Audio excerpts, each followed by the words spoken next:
আবাস যোজনার বাড়ি না পেয়ে টাকা ফেরত চাওয়ায় তৃণমূল কর্মীর মারে মৃত্যু হলো এক পৌরের।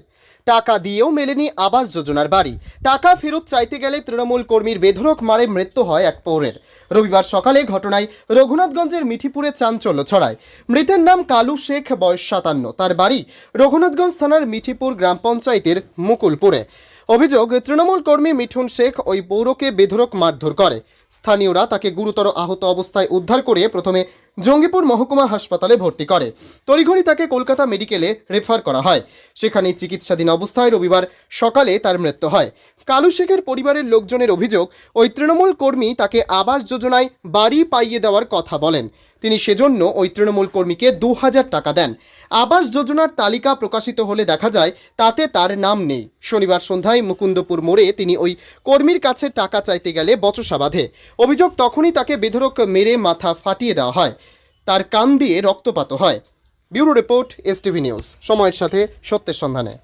এবং আগামী দিনে তোলাবাজি যেন না হয় এটা সুনিশ্চিত করতে হবে প্রশাসনকে। ততক্ষণ পর্যন্ত আমাদের এই আন্দোলন চলবে। আপনি বলছেন ব্লক সভাপতি ব্যবস্থা নিচ্ছেন। আমরা এই স্থানীয় লোকের সঙ্গে কথা বললেই বুঝতে পারবেন তৃণমূলের ভোট কারা করেছেন, মিছিল মিটিয়ে কারা থাকেন। একাধিক ছবি আপনারা ফেসবুকে দেখান, তাকে নেতৃত্ব দিতে আমরা দেখেছি যারা এই ঘটনার সঙ্গে যারা যুক্ত।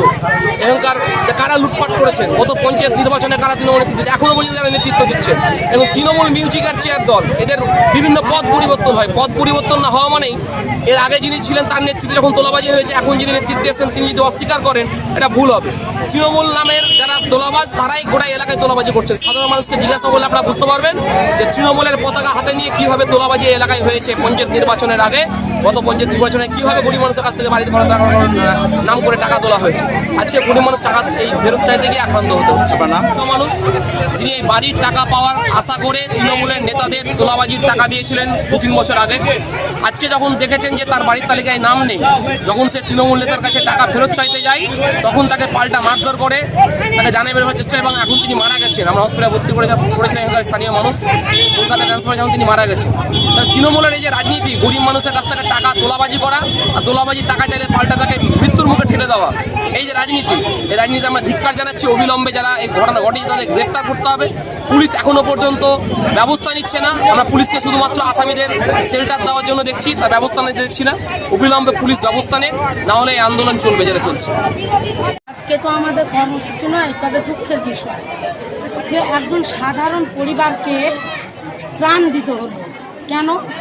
এই আবাস যোজনার তালিকা প্রকাশ হওয়াতে আগের লিস্টে নাম ছিল এবং ইনকোয়ারি হলো, তারপরে তার নাম নেই। আগের লিস্টের নামের ভিত্তিতে এই পরিবারের থেকে তৃণমূল নেতারা টাকা নিয়েছিল এবং নাম কেটে যাওয়ার পর যখন টাকা চাইতে যাওয়া হলো তখন এই সাধারণ পরিবারের গার্জেনকে মেরে দেওয়া হলো। আজকে দেখুন, অসহায় একটা পরিবার, অত্যন্ত গরিব পরিবার, এই যেভাবে মেরে দেওয়া হলো, তাহলে আজকে এর দায়ভার কে নেবে?